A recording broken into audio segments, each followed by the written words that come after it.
This episode is sponsored by Endel. When Percy Jackson was given his quest to find and return Zeus's Master Bolt, there was no shortage of obstacles to overcome along the way. And by obstacles, I mostly mean monsters who wanted to kill him. There were the Furies, goddesses of revenge, who ambushed him on a bus. Then at the St. Louis Arch, he met Echidna, the Serpent Woman, and the Chimera, the lion-goat-snake hybrid that she gave birth to. And at one point, he even comes face to face with Hades himself and his army of undead warriors. But there was one mythological monstrosity that stood out to me more than the others I mentioned. One that I had never heard of before reading Percy Jackson, and whose crimes against mortals are so gruesome, so evil, that his victims may have mistaken his home for Tartarus itself. This monster's name was Krusty, and he was a waterbed salesman.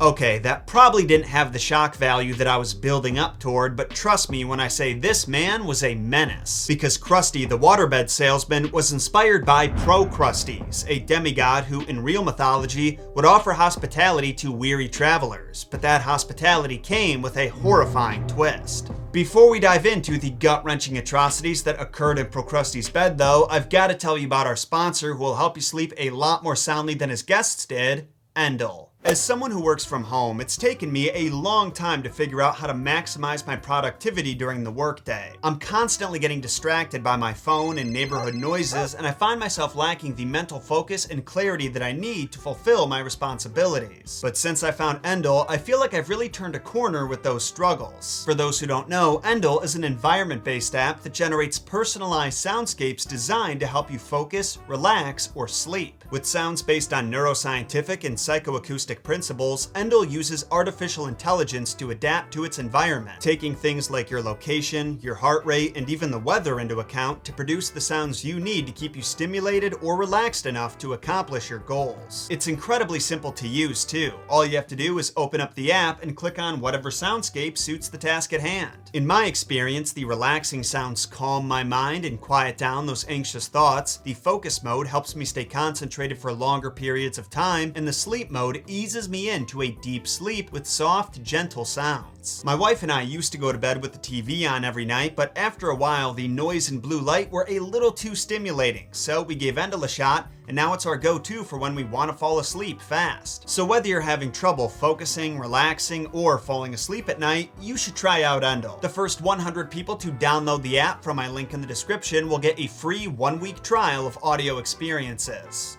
So first, I want to tell you about Procrustes' backstory, because the more I looked into his mythology, the more I appreciated the cleverness of Rick Riordan, the author of the Percy Jackson series, who found a creative way to place Procrustes in a modern setting. Now, for those who haven't read the Lightning Thief book, or don't remember the details, the only reason that Percy and Krusty meet is that Percy and his friends duck into his waterbed store to hide from the juvenile gang of street rats that was chasing them through Los Angeles. And similar to how that encounter with Krusty is just a detour on Percy's main quest of returning Zeus's Master Bolt to prove his father Zeus's innocence, in Greco-Roman mythology, the legendary hero Theseus runs into Procrustes in the process of returning his father's belongings. It already gets a little confusing here because, like Percy, Theseus' father was Poseidon, but unlike Percy, he had a mortal father as well. His name was Aegeus, and he was the king of Athens. Theseus appears to have inherited the best qualities from both of his fathers, who slept with his mother Aethra on the same day. Now, while Aethra was pregnant with Theseus, Aegeus was forced to leave her in her homeland while he returned to Athens to tend to his kingly duties. But before leaving, he buried his sword and sandals under a boulder and declared that if his son was a true hero, he would return these tokens to him when he was of age. So over the next several years, Theseus was raised by his mother and grandfather Pythias, growing into a courageous young man and skilled warrior. He's not exactly a justice-driven, selfless hero who goes out of his way to help those in need, but he loved the adoration he received from his community for his accomplishments. So if a task were presented to him as a challenge, he wouldn't back down from it, even if the odds were stacked against him.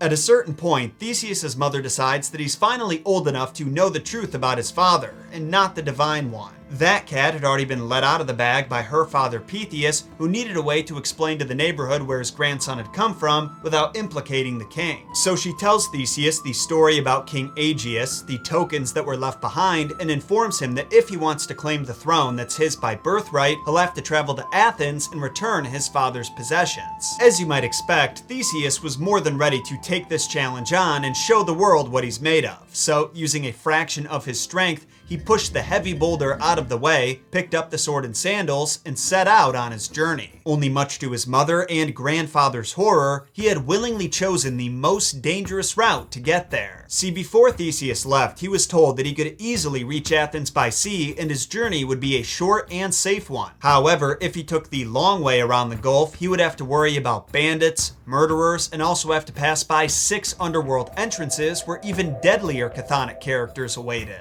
Well, Theseus felt that if the purpose of his quest was to prove to his father that he's a real hero, then it wouldn't make sense to choose the safe route. Plus, he had the stories about his older cousin Heracles in mind and wanted to follow in his footsteps by cleansing the world of these wicked men, preferably while making them suffer through the same misery they dealt out to their innocent victims. So, shrugging off the concerns of the people who loved him most, Theseus left for Athens from his homeland of Troezen, stopping at every one of the 6 underworld entrances he came across to deal with the dangers that awaited there. At some point, I'm going to make a dedicated video on those because some of them are pretty hysterical, like the guy who would trick travelers into helping him bend a pine tree back only so he could let go at the last possible second and fling them into the blood-splattered cliffside. But today our focus is on young Theseus' final labor, Procrustes. Do you remember how in Percy Jackson, Krusty's waterbed palace was only a block or so away from the entrance to the underworld? Well, in the original mythology, his home was right outside an underworld entrance as well, which had to be pretty convenient for Hermes considering how many souls he had to escort from there to the afterlife. The legend goes that Procrustes would spend his days sitting outside his home waiting for gullible travelers to cross his path. Then, feigning generosity, he would offer them a place to stay for the night so they could begin the next leg of their journey with a fresh start.